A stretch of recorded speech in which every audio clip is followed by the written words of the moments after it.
Why not? Especially when it comes to healthcare, and that is MediShare. You get both. Many families save $500 a month with MediShare, and that's huge. But it's also true that people wind up way more satisfied too. The member satisfaction rate for MediShare is double that of the typical health insurance plan. Double.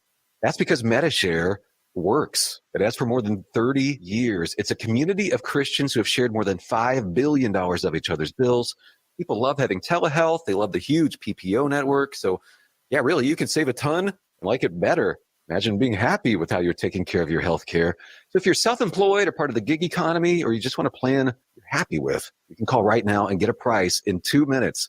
Here's the number. Just call 844-45-BIBLE. That's 844-45-BIBLE. 844-45-BIBLE.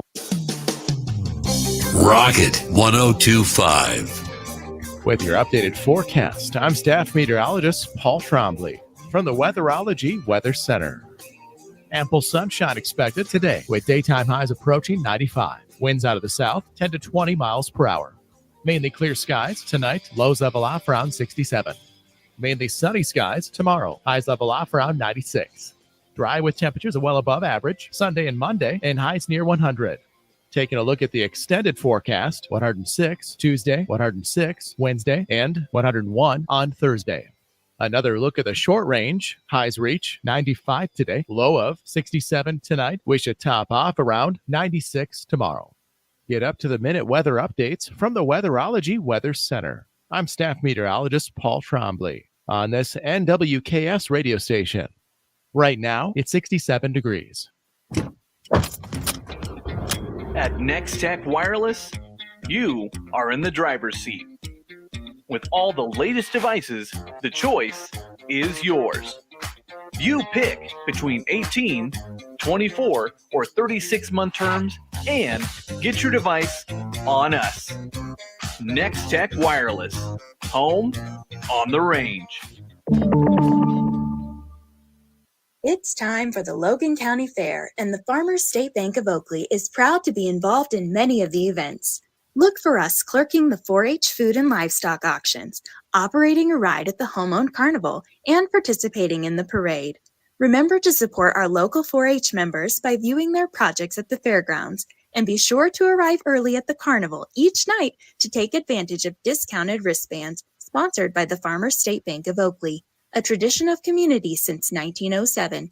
Member FDIC. Your livelihood is important to you. You work hard to succeed in your farming operation, crop, livestock, home, vehicles, and special needs. We have you covered. Discounts are available for new business, remodeling, hail-resistive roofing, multi-policy, and many more. Optional coverage endorsements as well for machinery ingestion and equipment breakdown. Umbrella coverage for additional coverage on your home, farm, and auto. See the girls at the insurance agency at 1020 Main in Goodland or call 785-899-5011.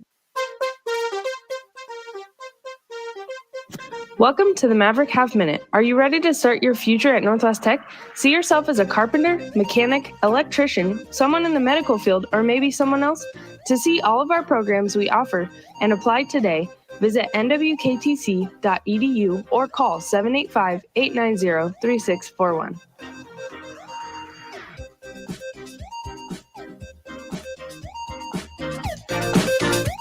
The Logan County Fair in Oakley running this week. Hey, make sure you're there for the annual, and it's a big one of the biggest in the Midwest. Great Close Memorial Demolition Derby with all the different classes that's going to be there. They're paying up to $15,000 plus, and cash money, including a lot of Mad Dog money. It's going to be a big show. Speaking of that, Demolition Dan will be on hand, the rodeo/demo clown. That's this Saturday night, 7:30 in Oakley. Make sure you attend the home-owned, home-operated carnival on the Midway. Summertime is here, and so are your local Hoover Lumber Ace hardware stores with anything and almost everything you need for these warm days. Give your place a new look with Benjamin Moore paints. Keep your lawn looking its best with mowers, blowers, and trimmers from Craftsman, Toro, and Ego. And they still have that amazing selection of outdoor grills from Traeger and Weber, plus the popular flat-top Blackstone griddles. Find it all and much more at Hoover Lumber Ace Hardware with locations in Colby and Goodland. Open every day but Sunday. Rise and shine. It's butt whipping time. It's Time for the Morning Blitz with Ross Volkmer That broadcast school has really paid off. and Christian Peck-Dimit. Do you want to keep this job? Shut up, listen, learn. The region's only local sports talk show, discussing it all from the preps to the pros. What time is it? Jason! Simulcasting on AM 730 Fox Sports Tri-State, streaming online at nwksradio.net and the Rockingham app. They are everywhere. The Blitz is presented by the Insurance Agency, the Farmers State Bank in Oakley, the Cowboy Corner Express, and Equity Bank of Hoxie, Quinter, and Grinnell. Stop what you're doing and listen. Smith, Swanson again. 2 in a minute for Mallory Swanson. Having waited 8 years. Abrams to right field. Johnson coming in. He makes the catch. No hits for the Nats. Dylan Cease throws a no-hitter. The second no-hitter in Padres history. There'll be a sea of San Diegans celebrating back home today. And now Tommy sends the ball in the air. Down the right field line. Towards the pole. It is gone. It brings rain back to back. And 6-4. And he plants one to right field over toward the line. Long one for Laureano, and he runs it! And the Mets win the ball game! Laureano ran too far. Coming home to score is Iglesias, and the Mets win it in 10, 3-2. Hey, good Friday morning, everybody.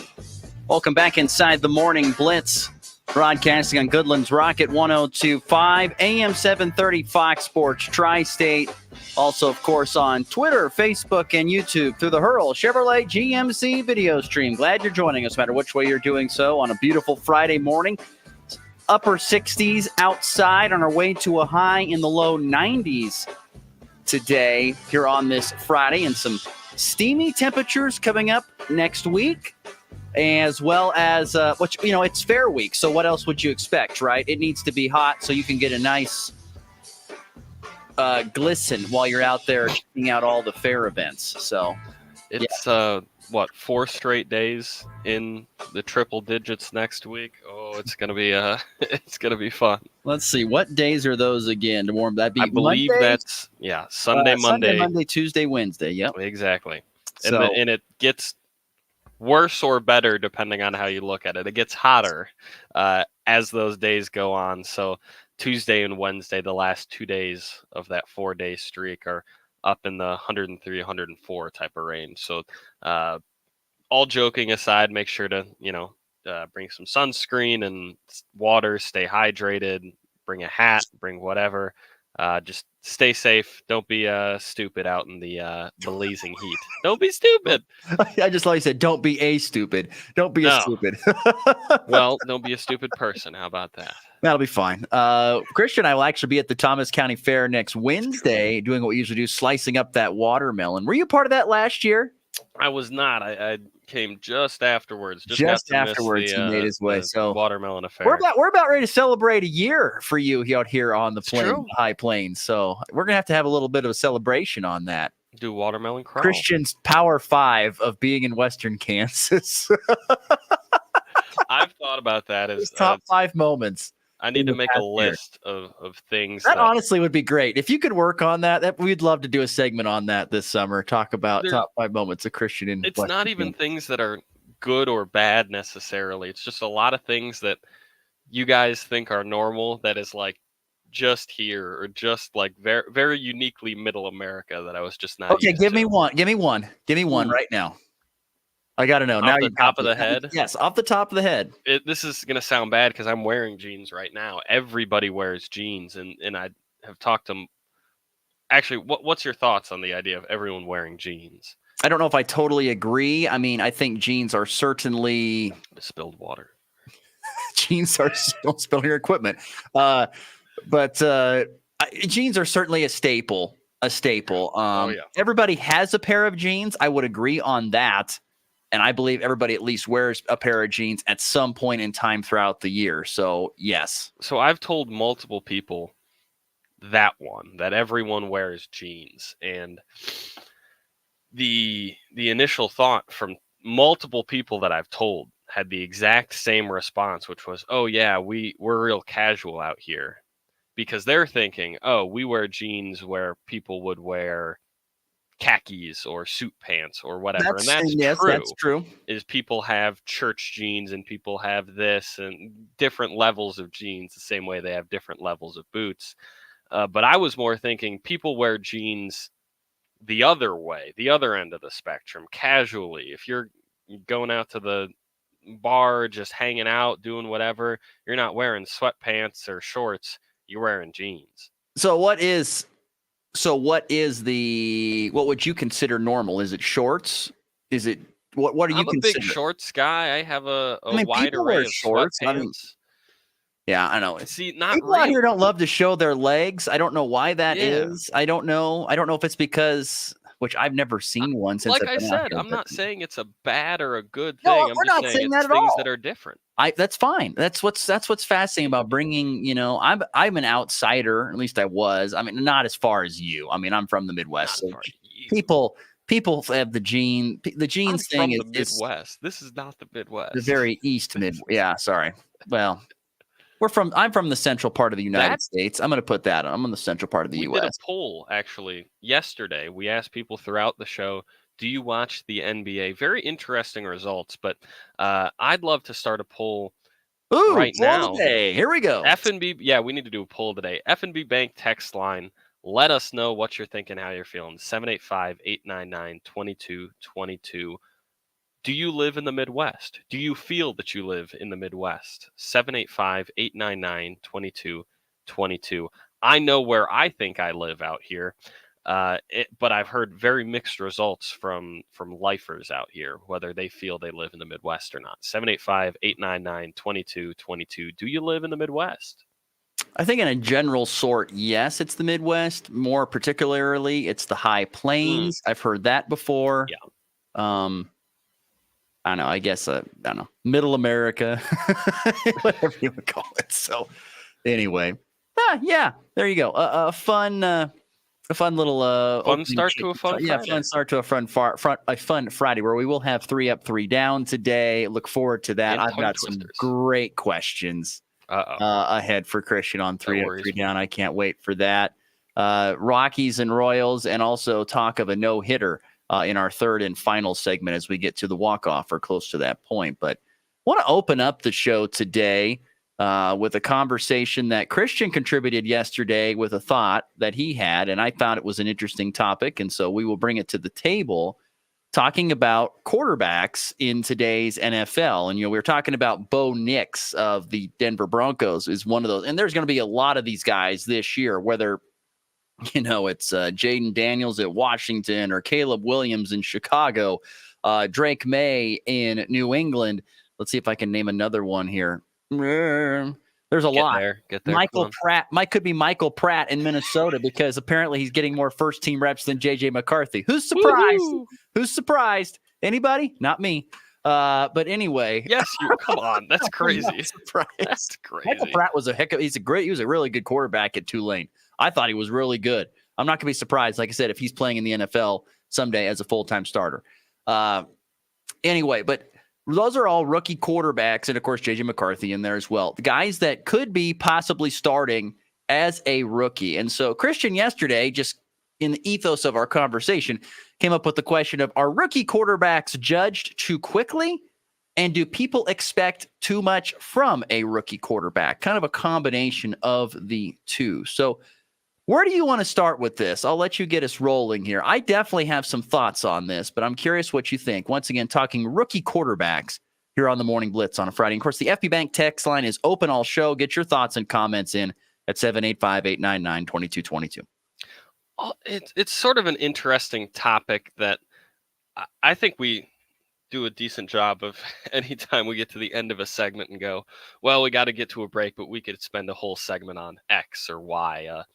I think we do a decent job of trying to get back around to that. If there's something you want us to talk about that we're avoiding, let us know. That text line hopefully is getting a lot of work this morning. We're asking a lot of it. But rookie quarterbacks have always been a question mark in my mind because we're talking about them right now. The question at hand is whether they're judged too quickly or not. And there's almost more questions within that, because it feels sometimes, as I sort of looked through and formed, grabbed some statistics and different examples to write down. So I had some, argument in front of me here.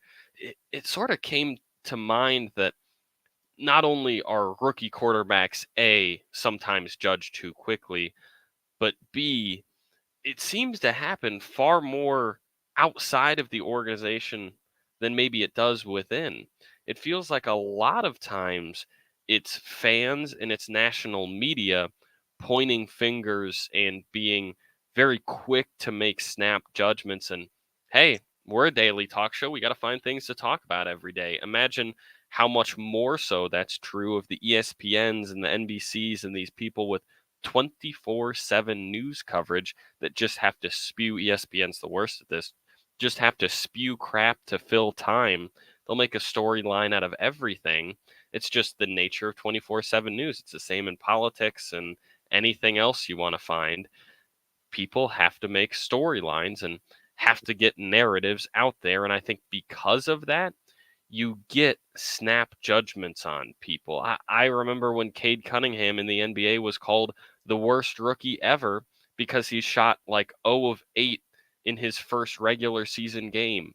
Like people are just quick to jump on failures, and to be fair, they're just as quick, I think, to jump on large successes. But I'm sort of running around this point that I went into this conversation wholly believing NFL rookie quarterbacks are judged far too quickly.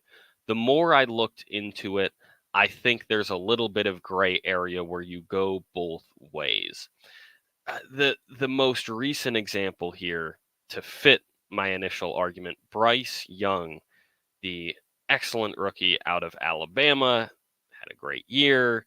It was sort of him and CJ Stroud, at the top of that draft. And he ends up getting taken, does Bryce, by the Panthers, who are objectively a terrible roster. And they sort of go into this year, this past year, not really knowing what to expect. Their wide receiver situation is not exactly the most incredible one you've ever seen. They went and picked up Miles Sanders to help with Young in that backfield, and you're sort of, maybe they can, put a little bit of talent around him. They got some veteran wide receivers. But look what happened.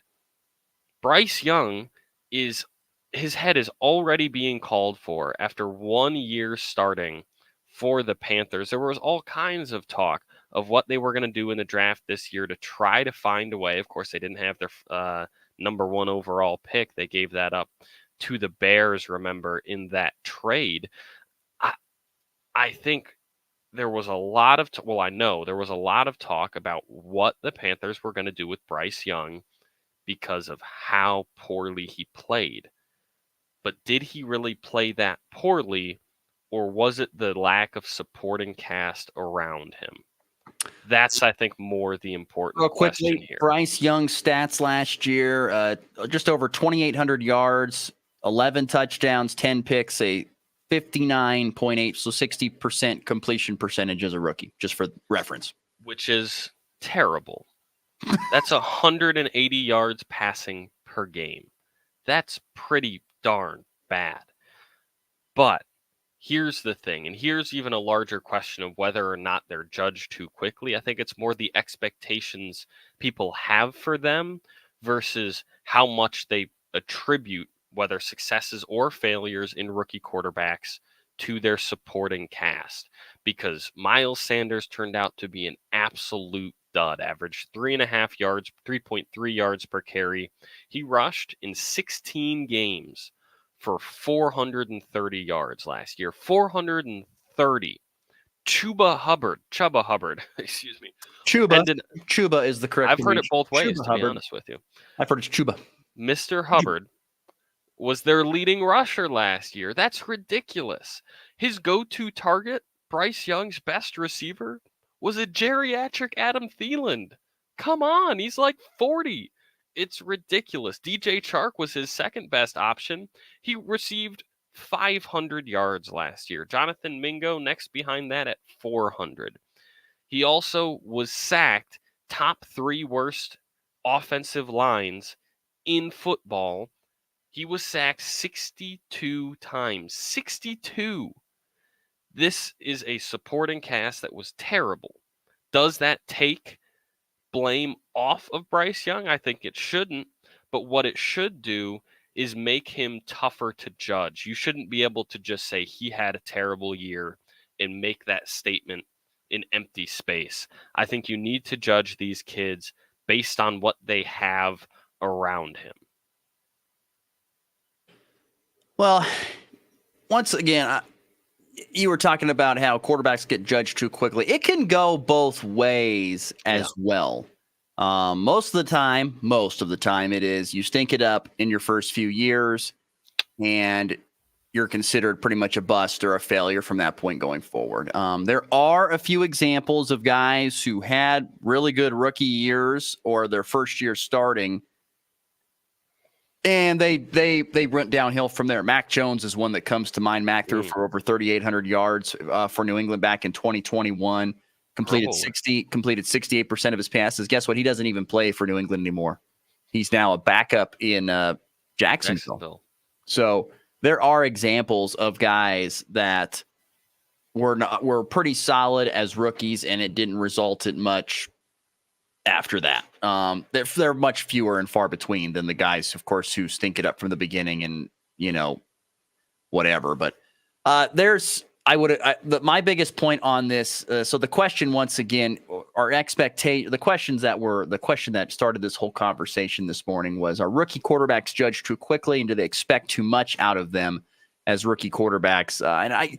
Here's the thing.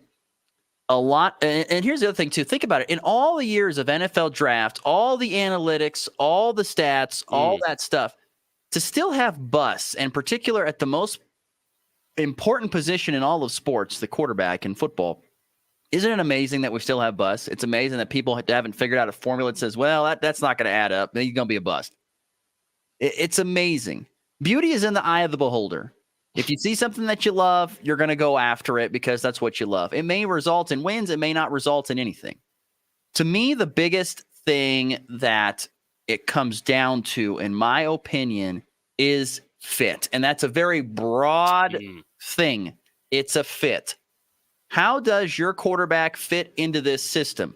How does what he's learned throughout his life, playing little kids football, midget football, up into junior high school, and then into college, what things has he learned and been comfortable with that actually work with what you're going to do at the next level, in this case, the professional level?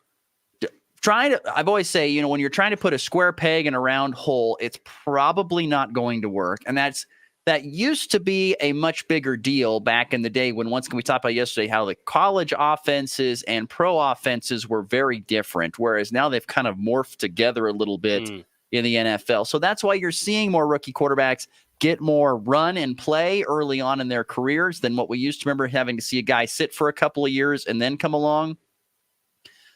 So we're starting to see that more because the offenses are morphed and it's a little bit more collegiate, I think, in the NFL, in my opinion. But are they judged too quickly? Yes, no doubt about it. They are judged way too quickly. And some guys, I think, get a bad rap because it was just a bad fit. I think that's the biggest thing. It was a bad fit. You did, like in the case, we'll just use Bryce Young, for example. Bryce Young was drafted to the Panthers. Their owner's a little crazy. I mean, once again, nothing he can control, but David Tepper's a little nuts. There's been stories about that. But you continue on, and not a lot of weapons around for him to throw to or to hand the ball off to. Not much of an offensive line. So you are probably going to struggle when your pieces around you are not great. You probably are going to struggle because they want to rely on you to do that. That's another thing. Being called upon to do too much. Even if you have good playmakers around you, but you are forced to, make tough throws and do all that kind of stuff, and you may have a really good running back, but you don't want the offensive corner doesn't like to run the ball that much, and so you hand it off to them a lot. Or so you don't hand it off, you throw it a lot, you throw it too much. That can lead to issues as a quarterback. I've got a thought here, actually. How much is this not just your supporting cast, but specifically your offensive line? Because I said earlier, Oh, it's Bryce huge. Young, it's massive. Top 3 most sacked quarterback in the league last year. And I said top 3 because I couldn't remember if he was 3 or 2 because I had looked it up last night, failed to write it down. So I looked it up just now. Guess what? There's a trend. The top 5 most sacked quarterbacks in the league last year. Guess how many of them are going to be starting for their team this year? Top 5 most sacked quarterbacks. One. It's Bryce Young. Bryce Young. Top 5, Sam Howell is number 1. Most sacked by a margin of 3. He was sacked 65 times. And I thought he played well at times for the Commanders. I thought he played very well at times for the Commanders. He played very poorly at others. Sam Howell, the most sacked quarterback in the league. He's still with the Commanders, but guess what? Jaden's going to come and take his job. Bryce Young, by the skin of his teeth, and the fact that the Panthers had already traded their pick, is still their quarterback. Number 3 most sacked quarterback in the league, Zach Wilson. Guess what he's going to do? Maybe not even make the roster in Denver. 4th most sacked quarterback in the league last year, Russell Wilson. He's not even on the same squad anymore. He's not even in Denver. He's in Pittsburgh. And guess who he's fighting for that starting job with? The number 5 most sacked quarterback in the league, Justin Fields. It's crazy. Once again, mass kicks ass. It's the big bodies that help you get the wins. It doesn't matter if it's offensive or defensive line. You have to have those guys in order to be successful. All the big bodies live in the southern part of the United States, particularly in the southeastern part of the states. Why do you think SEC football is so good? Because they get all the big guys. Mass kicks ass. That's what it is. And so, yes, you are exactly right. As I've always said before, it begins and it ends up front. If you don't have anything up there, it doesn't matter. Because guess what? Your quarterback could be amazing, but if he doesn't have the time to process the game, he's going to go down and he's thinking about, I got to move. I got to get out of this way because I'm going to get sacked, or it has to be out of here in point whatever seconds because I'm going to get hit. That's not going to help your confidence. So to me, the blame goes on the quarterbacks, and some of it is worthy of it, but a lot of it you need to look at what is around the guy. If he has no protection, that's one thing. If he has no running game, that's another thing, because that means he has to either run the ball himself or he has to get the ball out quickly to wide receivers. And even if you have good wide receivers, timing is off. That could result in anything. If you don't have good wide receivers, then they drop the ball. Then, that's another thing. The quarterback gets all the blame. They also get all the love when things go good. But yes, that's why I think I love football the most. It's one of the most team-oriented sports, because if you don't have other pieces doing their job, it's like that engine. If that piston is working in that engine, and if something goes wrong, something gets loose, breaks off, guess what? That don't work no more. It's really hard if you want it to work really, really smoothly, and have all the pieces working together. And you can go by position, you can go by teams, which would be like offense, defense, special teams. It doesn't matter. Even the head coach as well. See, I just agreed with you, and I helped, we worked together on making that point, but now I'm going to refute it a little bit. I'm just going to say that it's not always that easy or straightforward. Example or exhibit A, look at this past season. CJ Stroud had himself darn near in the MVP conversation as a rookie, was phenomenal, threw 4,100 yards, 23 touchdowns. This kid was simply incredible. Only 5. Third most passing yards ever as a rookie in the NFL. Only 5 interceptions all season long. And here's the deal, is now you look, he had a okay offensive line in front of him, but guess what? He was top 10, top 8 most sacked quarterback in the league. It wasn't like it was anything stellar. Look around him. His running game, not great. Dameon Pierce had the sophomore slumps to beat all sophomore slumps. His receivers were incredible, but how much is that on them or the quarterback making them better? That's a genuine question, because I don't know how to judge something like that. Tank Dell, before he was injured, was on an absolute tear. Nico Collins, a name probably most NFL fans didn't know. I only knew him because he went to Michigan and, of course, was very solid for us. Had 1,300 receiving yards. Dalton Schultz, solid, but look up and down this receiving core. Before this season, most NFL players or NFL fans probably couldn't name more than one or two guys on this roster at a skill position. And you look at CJ Stroud having the year he's had with a mediocre at best, at the very best, running game, and with a bunch of no-name receivers, it then becomes hard to judge because GMs look at Bryce Young and they go, oh, come on. But how much is it his supporting cast, and we didn't give him great weapons? I mean, that's a great. And then they stare down at CJ Stroud and they go, well, look what he's doing with nothing. Come on now. And I'm not saying he has nothing. You know what? And that's the X factor why people can't put their finger on stuff, is because there are guys that come in and they click with these certain guys. They may not be known as great, but they just click. And that's the element that you can't put a scientific number on or a percentage on. It's just it's a emotional thing where somebody clicks with someone and all of a sudden things just kind of start going in the right direction. And like I said, I feel bad for guys that are Zach Wilson's and stuff like that. Zach Wilson had a terrible offensive line and he was really, really struggling, and he always has. Once again, they were successful in college because they were in the right system and they had the pieces around them. That's the other thing to think about too. Like a guy like Bryce Young, when he was at Alabama, he played with the best of the best every single time he took the field. You go to Carolina, you're not playing with the best of the best anymore. How are you going to do that? You're playing with the worst of the worst. Usually, actually. Yeah. And CJ Stroud to be set in the same boat, honestly. But once again, you find that connection and things can go. So there is just, yes, quarterbacks are judged way too harshly, especially early on. And then the thing, and once again, the problem is that they get all the praise for all the good, and they get all the bad when it's bad. And when it's bad, it's because they probably just don't have a lot. And the thing is, when it is bad on them and they get the blame for it, probably it's not all their fault in no way, shape, or form. That's the trouble, though. Other outside factors. It's such a nuanced question that it makes it hard for GMs. And then you look at the Justin Fields of the world, where it was so difficult to judge, even within the organization. Is he actually that bad? Have we not really given him any weapons? He's got a terrible offensive line his entire career there. But then you also can't blame them for taking a guy who by all means is going to be a generational talent in Caleb Williams. So you almost say, well, you kind of had to draft him. You had the number one pick. It fell into your hands in that draft, in that trade. You almost have to take Caleb Williams and move on from Justin Fields.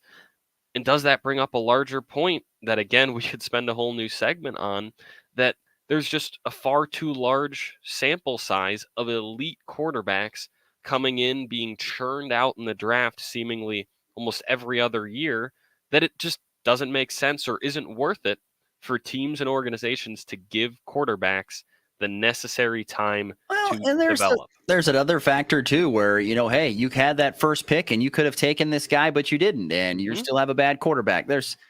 That's what makes it entertaining. That's why a lot of people in management have gray hair, because it's those kind of things. You don't know what to do. You can't see the future. You can't predict it. You don't know how a guy's going to be. You don't know how he's going to act. You don't know any of that stuff.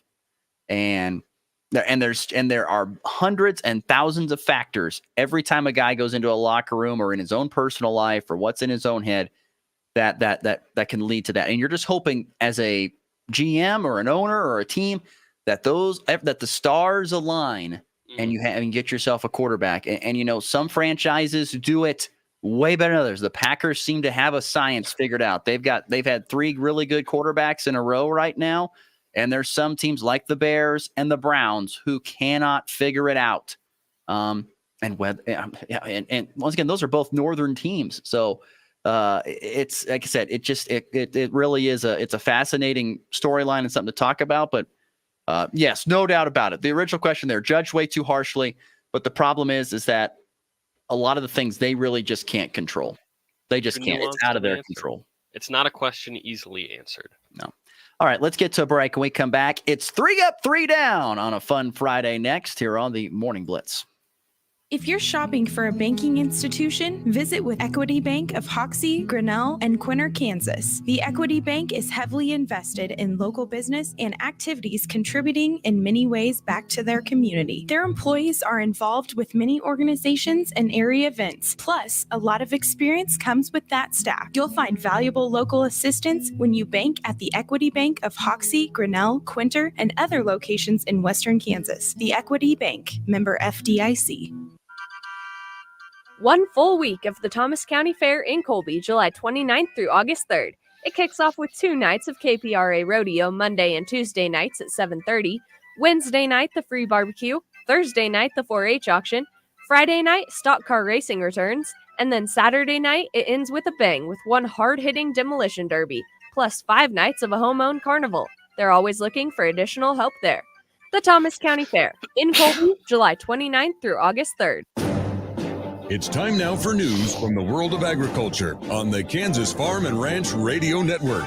For the Kansas Farm and Ranch Radio Network, I'm Caitlin Walters. The American Farm Bureau Federation and 529 other organizations joined together to tell lawmakers that programs that benefit every family in America are too important to put off any longer. Joe Gilson, Director of Congressional Relations for the American Farm Bureau Federation, says the letter urged Congress to pass a modernized farm bill. So the letter was sent with 530 organizations that represented all parts of the Farm Bill Coalition, asking for a new bipartisan 5-year farm bill this year because we're getting too close to the end of Congress. And if we do not pass a new farm bill and push it to the next Congress, there are significant legislative and administrative duties in a new Congress, and it's just going to be pushed down the road even further. Gilson says that every American is impacted by the farm bill. There are so many parts of the farm bill that touch Americans, from growing food to nutrition for low-income families to making sure we have the resources to properly take care of the environment. So it's just a really important bill to a lot of Americans, and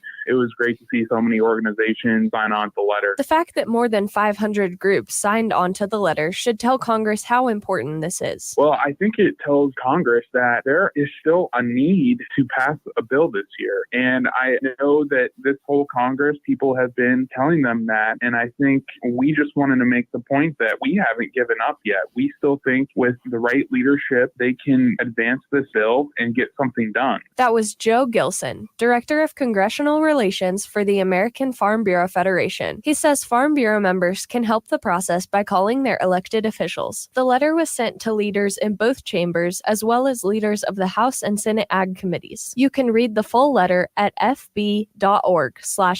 For the Kansas Farm and Ranch Radio Network, I'm Caitlin Walters. Introducing Certain Herbicide, the latest corn innovation from BASF. It brings powerful PPO residual chemistry into a pre through early post application thanks to novel solid encapsulation technology. Apply from pre-plant to V3 and get up to 8 weeks of residual control or suppression of 79 broadleaf and grass weed species. Don't chase weeds all through the season. Attack them before they emerge with Certain Herbicide from BASF. Always read and follow label directions. Keep your ride running at peak performance by scheduling an appointment with the Daves at Hurl Chevrolet GMC in Goodland, Kansas. Hurl's has a full-service service department where they'll work on all makes and models, not just GM. They do tire repair and replacement. They'll make sure your AC is running at its best for these hot summer months. Plus, customers who bought a used vehicle from Hurl's get a lifetime warranty and reduced oil change prices. So get your appointment scheduled today by calling 785-890-0000. That's 890-0000 and ask for Dave. You're sure to get one of them. Your livelihood is important to you. You work hard to succeed in your farming operation, crop, livestock, home, vehicles, and special needs. We have you covered. Discounts are available for new business, remodeling, hail-resistive roofing, multi-policy, and many more. Optional coverage endorsements as well for machinery, ingestion, and equipment breakdown. Umbrella coverage for additional coverage on your home, farm, and auto. See the girls at the insurance agency at 1020 Main in Goodland or call 785-899-5011. It's the Morning Blitz. Hey guys, you ready to let the dogs out? Weekday mornings from 7 to 8 Mountain, 8 to 9 Central on 102.5 U Rock and the Rocking M app. Oh man, ESPN is on one this morning. They want to poke the tiny bear. They want to poke the bear this morning is what they want to do. So I'll get to this in the walk-off. Okay. Anyway, I'll get to it the walk-off. They want to poke the bear this morning. Apparently, ESPN apparently needs some clicks. They always do. Anytime I see a notification on my phone that starts with Stephen A. Smith says, this is Paul Feinbaum, and it has to do college football related. Same difference. I'm Paul Feinbaum, and I can't stand to see Michigan. Anyway, this is good. It's good. I can't. I'll get to that in the walk-off. It is a fun Friday, though, and we like to play a little 3 up, 3 down on this edition of a Fun Friday. Questions? Let me ask you something. 3 answers. Answer the question. It's 3 up, 3 down on the Morning Blitz. All right. Do I get to ask the question first, or do you want to roll with the first question, amigo? You can start. I feel like I usually start. All right. I'll start with it. So yesterday, after Bill's training camp practice, Josh Allen was asked to give his dream golf foursome, but there were some stipulations. He had to be current NFL players. And other team, and it could not be on his team, so it had to be other NFL players from no one on the Bills. His four was very interesting. It's himself, Sam Darnold, who I believe is quarterback still at the Vikings, right? Or where's Darnold at now? He's at the Vikings, and there's a decent chance his name's been thrown around as a Week 1 starter. Kyle Allen, who I believe is a backup at the Texans. I know, that was a rando. And wide receiver Christian Kirk of the Jacksonville Jaguars. That was Josh Allen's NFL golf foursome of anybody not on his team. So who is your golf foursome? And I'm not putting any guardrails up. This is your dream golf foursome. So it could be anybody that is – we're going to stick with people who are alive. We're going to start with that. Okay. So no one who's dead. All right. First question. Am I trying to put together like a lowest score, shoot the best, or are we going off of vibes? Like, what's the goal? I think let's just have a good time. Okay. So number one's got to be Keon Coleman. That guy has about 4 brain cells to his name. But because he doesn't know how to sign his name on the card. No, there's so many videos of him being like, that's an MSU education, hard at work. So you want to play with the guy who apparently just because he's dumb. Because he's absolutely hilarious. There's a ton of clips going around social media of him doing his interview with the Bills and talking about, I love to play golf. I'm terrible at it, but I can hit it real far, but I can't putt and this and that. And he'd be a perfect scramble partner for me then, because I can't hit the ball worth a darn with my driver. He takes care of the tee. He'll take care of the tee shot. I think Keon Coleman's got to be number one. You said 4 people, yeah? Yeah, and it can be any sport, anything. It doesn't have to be football related. I want to throw Aaron Rodgers on there for 2 reasons. 1, because he's apparently a very good golfer. And 2, because he's just an absolute whack job, and I want to pick his brain because he just seems like an interesting person to whack job or brilliant, one of the two. We don't know. I think he has moments of both. We'll throw that out there. Oh, no doubt. And then number 4, I'm assuming me is one of them, so I get 3. Yeah, people. You get 3 people to pick. We're gonna go with I'm trying to pick a lion, but I kind of want to do Jamison Williams, because he's another guy that just seems like he'd be fun to be around, and he's a Lion, so I want to talk to him, give him a little pep talk for this season. It didn't have to be just NFL players; it could have been any league. So it was your dream. It was your dream. I'm shocked, like there was no Cade Cunningham in there. I mentally gave myself. I tried to tell you twice, but you don't listen. I said it's a dream foursome, so it could have been anybody. Well, that's all right. It's an NFL dream foursome now. It's okay. Fine. There you go. All right, so that's one. I got one for you. Actually, not sports related at all. I just want to know from Ross the favorite book that you have ever read.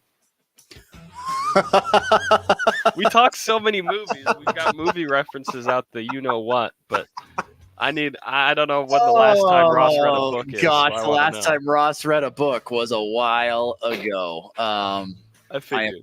I am It's they always say all the brilliant people read every single day, and that's why I'm a moron. Because I don't read. I take in things more visually. My wife is texting me now. This is what is my wife saying right now? Something about kids' books. He doesn't read, Christian. Yes. Thank you. Unless it's kids' books. 24th and Glory was one of the recent books I read. It was about all the great athletes that came out of North Omaha. It was a really good book. There were so many great athletes that came out of North Omaha, Nebraska, including like Bob Gibson and Gale Sayers. There were a ton of great athletes that came out of that part of the country. Marlon Briscoe, who was a Broncos quarterback. There were so many great athletes, and it talked about the stories and kind of, race and stuff growing up in that time in North Omaha. That was really good. I'm really big on biographies. I love reading biographies. I really enjoyed, or especially autobiographies, and I really enjoyed Lou Holtz's. I loved Lou Holtz's book, which was really, really good. Probably one of my favorite books I ever read was, what was it called? Like the 1,000 or the Club Million or something like that. It was about the guy who sat at the end of the bench for Ohio State for many, many years. And then he got in. So it means that he got in for 1 minute and everything else was zeros. He didn't do anything else, and just kind of his story. It was another autobiography. So I'm big on autobiographies, I guess. Those are my big things. And so those would be the ones that I've probably read. But most recently, best book I've read, 24th and Glory. Really, really good book about this. And it's amazing how many great athletes of history came out of North Omaha, Nebraska. It's very interesting. I'm glad you asked, because you were able to swing it back around to sports. So that's perfect.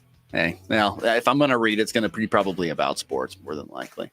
Walking into a library is like daunting, it's just like, where do I go, or what do I go Didn't to? spend much time there in college. No, I'm more of a study with the TV on type of guy. Like I said, I suck in information. I suck in information visually and audibly. That's how I do it. So podcasts, yeah. Put the book on TV or the book on tape, and I'd probably be better. And I need to be better about that as well. I do. You're exactly right. Question 2 on 3 Up, 3 Down here on a fun Friday. Sharon Moore met with the media yesterday at Big Ten Football Media Days. Thoughts on what he had to say, good or bad? He was pretty confident. Arrogant was two ways I put it. Certainly confident. I heard more confident than arrogant. I always tend to go with the, what do you want him to say?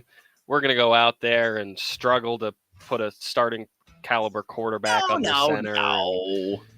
I don't know if we have the same wide receiver depth we used to. Like, what do you want him to say? Like, this new Big Ten is really good, and we might end up with 4 losses, and that's gonna suck. No. But he's like, we're gonna win every game. We're gonna go to the College Football Playoff. We're gonna beat Ohio State. We're gonna win. And that's the mindset you should have. And I guess if that's the mindset you got to have, you don't have to say that stuff. You say, we have a really good team this year. We look forward to competing in this Big Ten with new teams. We know the schedule is going to be tough, but we really like our chances this year in competing in every single game.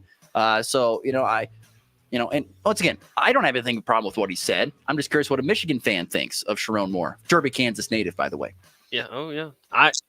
I could be wrong here. Most of what I saw, I thought more of as confident than arrogant.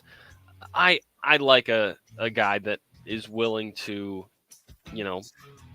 level with his team and say, hey, yeah, it's going to be a struggle. But if you're talking to the media, exude confidence. You got to remember that it's one thing at the pro level when you're being realistic and leveling with these kids. It's another one when half your starters, aren't legal. Can't drink beer. I will give Sharon credit. He did throw in some Harbaugh-isms in there, and so I do appreciate him carrying that tradition on. I was good with it. I like the confidence. Okay, good enough for me. Yeah. I got one for you that it's along the same lines. We're leaning towards our college football teams here. If you had an expected over-under line on the number of wins you think Nebraska football is going to finish with this year, where would you put it? The over-under line is at 7.5. Okay. Is where I'd probably put it. Yeah, 7.5. How do we feel about that over? I feel fine about it. But every year is like every year is like coming out of the womb and the worms of it's like the world is starting over again. I always have confidence in my Huskers to go out there, but we have the longest bowlless streak of anybody in the Power Five. We haven't been there since 2016 to a bowl game,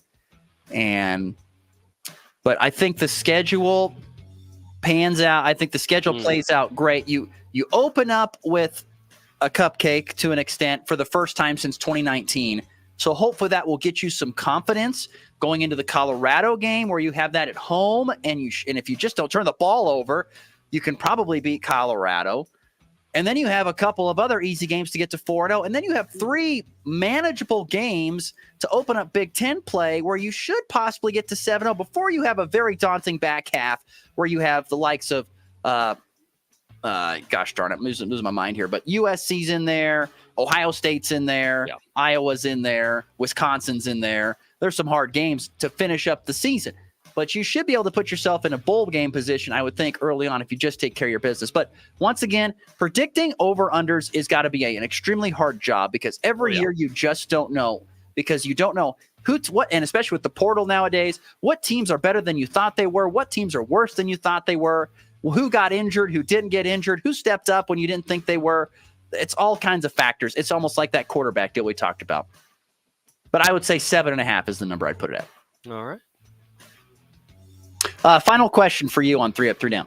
Which famous celebrity would you want to punch in the face?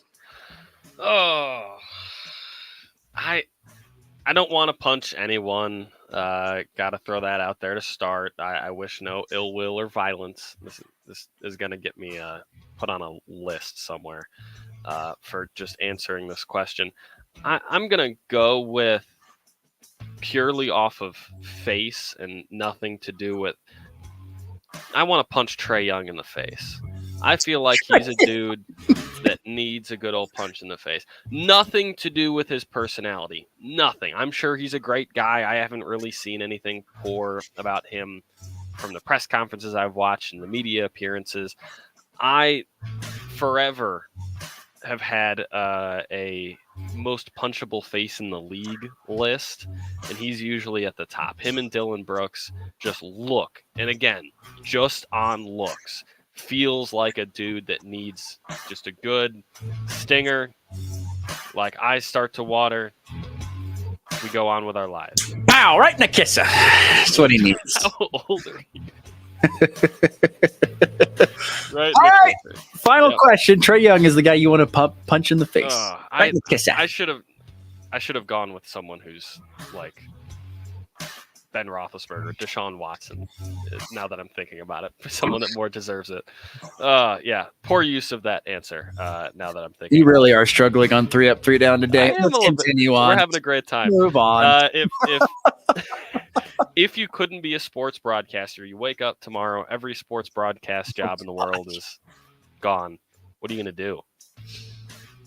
I would probably be back home on the farming with my folks. Probably what I would be doing. Farming, ranching, or both? Just farming. We do not have cattle. We are only grain farmers. We don't do wheat. We do corn and soybeans. We did do wheat. Golly, what was that? Probably 2007 or 8. That was the last year we did wheat. But most of our land is irrigated where we live, so we don't have to. It's not like out here although irrigation is getting bigger here on the high plains. But yeah, I would probably be back farming with my folks more than likely. Probably what I would be doing. Although I could see myself coaching. I love coaching. I've done some of that. Yeah. I enjoy coaching, so I could see myself doing something like that. Being in athletic administration, I could be an AD. I think I could do that, probably.